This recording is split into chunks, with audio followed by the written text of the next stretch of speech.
Olá, bem-vindos ao quadro. Hoje a nossa aula é sobre velocidade angular.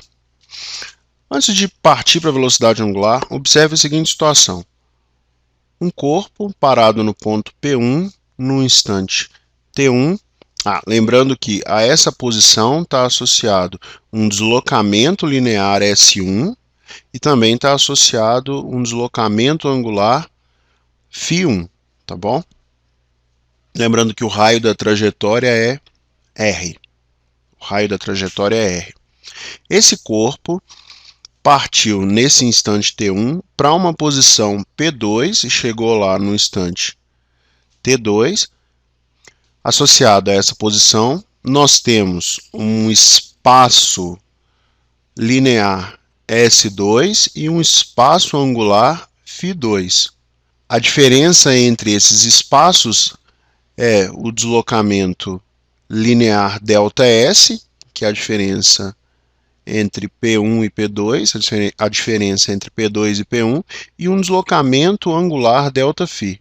Nós sabemos que o deslocamento linear é igual ao deslocamento angular vezes o raio da trajetória.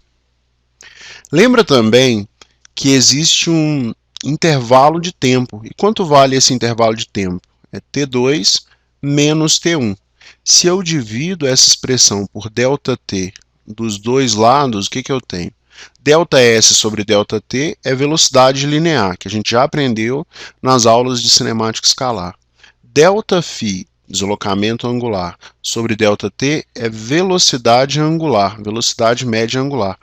Observe o seguinte, que da mesma forma que o deslocamento angular vezes o raio é igual ao deslocamento linear, da mesma forma que isso acontece, a velocidade angular vezes o raio é igual à velocidade linear.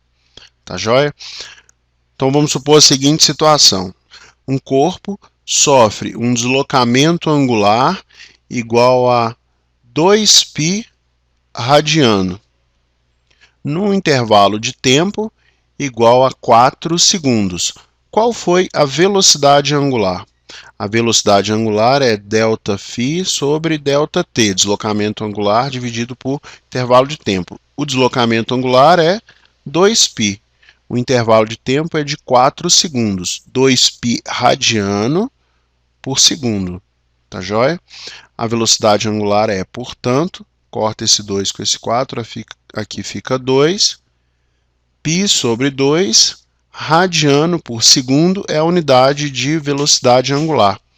Se eu contar para vocês que o raio de curvatura da trajetória é igual a 6 metros, a gente consegue descobrir a velocidade linear, que é igual a velocidade angular vezes o raio. A velocidade linear vale π sobre 2 vezes o raio, que é igual a 6. O 2 simplifica com o 6, vira 3 aqui no numerador.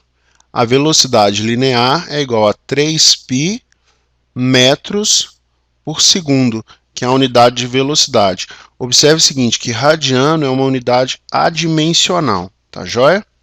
Espero que vocês tenham gostado da aula. Na próxima aula a gente vai falar sobre aceleração angular.